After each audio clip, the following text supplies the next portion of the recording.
Olá pessoas, tudo bom? Esse é um dos vídeos que fará parte de um conjunto de 9 vídeos que tratarão de pontos onde se deve analisar jogos. Se você já viu essa introdução em outro vídeo da série, pode clicar no tempo acima aí e pular direto pro vídeo. Aliás, pode ir abaixo, né, na linha de baixo, e pular pro tempo para começar o vídeo em si. Aqui nós vamos falar de roteiro, narrativa, trilha sonora, efeito sonoro, ambientação, fotografia, desenvolvimento de personagem, jogabilidade e sistema. Muitas coisas que nós vamos ver nesses 9 vídeos poderão ser usadas para análise de outros conteúdos de entretenimento, como livros, filmes, animações, entre outros e até mesmo peças de teatro.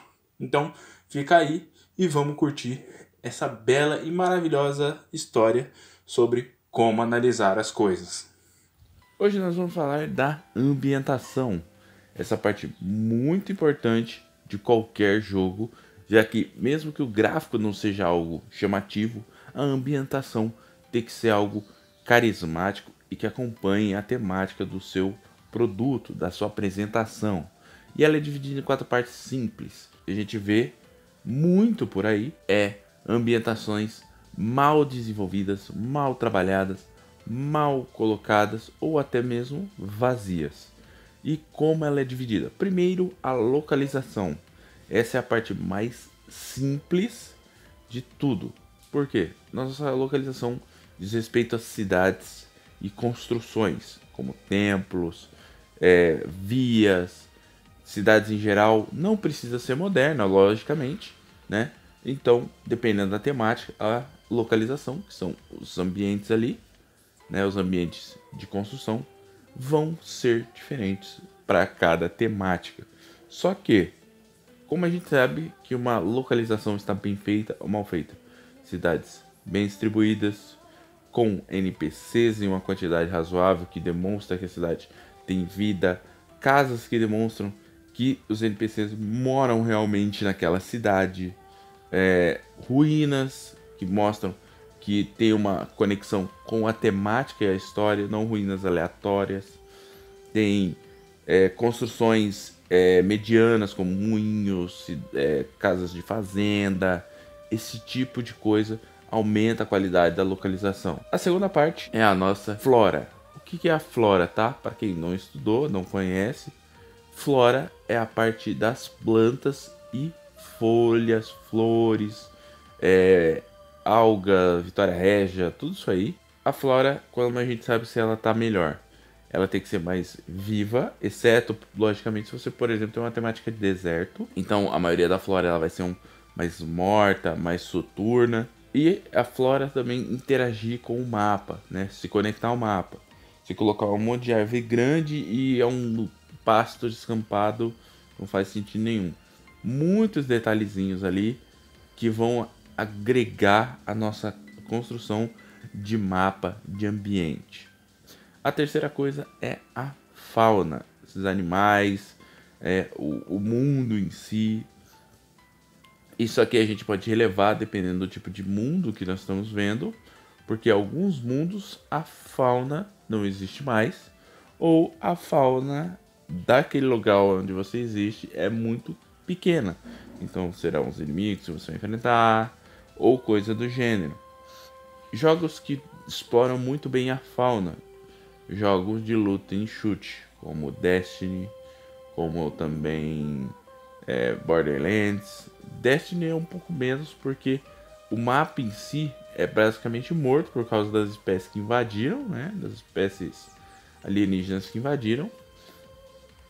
Só que, por exemplo, Borderlands, ele é bem rico, cheio de tipos de animais, hostis, outros não, entre outros tipos de criaturas ofensivas e agressivas que possam vir a atacar o jogador. Não precisa necessariamente ser muito cheio de fauna para o jogo ter uma fauna boa, mas sim uma fauna bem equilibrada com o resto do jogo.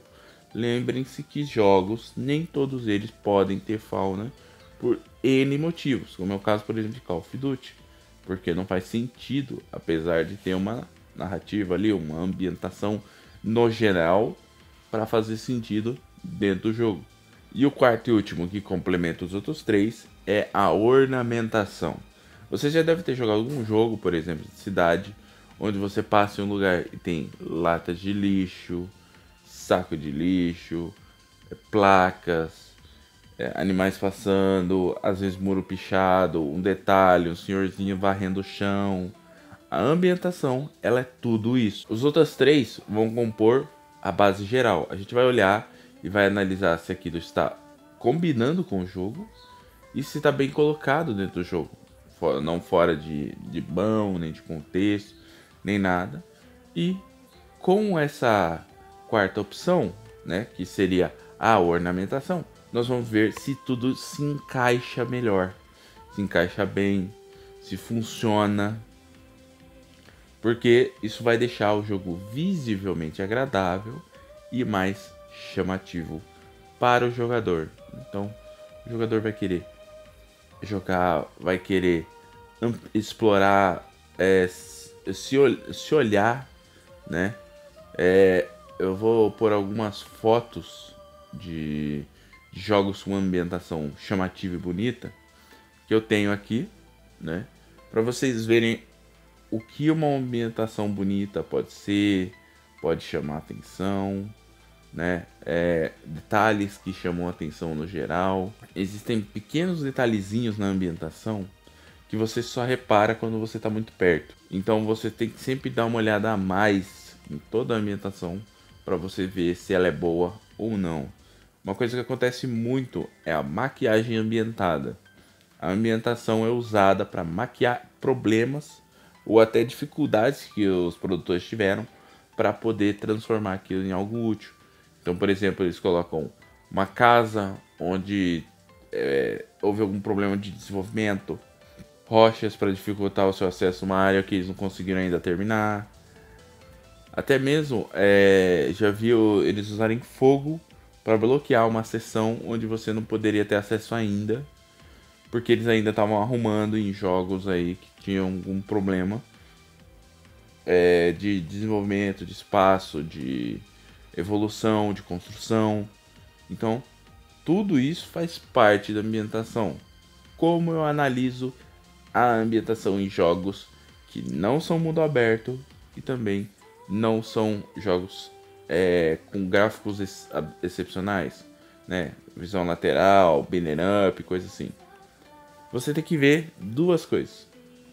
O mapa é funcional para a história, porque a ambientação vai ser funcional para o jogo. Então, jogabilidade tem que se adaptar ao mapa, um monte de coisa tem que se adaptar ao mapa. Então, nós temos que ver se ela é ornamentada, se ela funciona para ajudar o jogo a funcionar melhor. E o segundo é se ela é condizente com a história que está sendo contada. Os mapas onde se passa, tudo por onde a gente caminha. E o último ponto, já que a ambientação é uma coisa assim que recebe um pouco de gosto pessoal na análise, porque você nunca deixa de questionar algo que você não gosta e sempre acaba deixando de questionar alguma coisa que você gosta. Leva muito tempo para você aprender a não confundir os dois, mas na ambientação o mais comum é você achar melhor jogos que agradem o seu olho do que jogos que não agradem. Por exemplo, eu gosto mais de jogos cidade. Eu vou olhar para jogos que tem cidade e vou preferir a ambientação deles. Eu gosto de jogos que tem mapas extensos. Eu vou olhar e vou preferir mapas extensos do que os demais, como mapas com bastante deserto, bastante grama, bastante água, né? São aqueles mapas com pouca flora e fauna, mas vários campos assim, aberto e longo. Isso é comum, tá? Não se estranhe por achar isso, gostar disso, comum. Mas se você quiser analisar legal, você vai ter que dar uma passadinha assim, dar uma reolhada e ver se é o seu gosto falando ou se realmente você não gostou daquilo ali no todo. Então é isso. A ambientação é bem simples, apesar de ter as suas peculiaridades. É bem fácil dividir ela, né? E muita gente deve se perguntando como é que eu divido a pontuação, que você sempre fala nos vídeos. Esse caso você tem que dividir de acordo com a necessidade do mesmo. Por exemplo, tem jogos que a fauna não faz sentido, então eu não posso dividir pontos para fauna, vou ter que dividir nos outros, achar o que mais importa e o que menos importa. Você vai dar uma procurada, vai dar uma cansada? Vai, mas nada que vá atrapalhar você no seu desempenho, no seu envolvimento. Então é isso, a gente volta no próximo tutorial. Falou, valeu, até mais. Fui.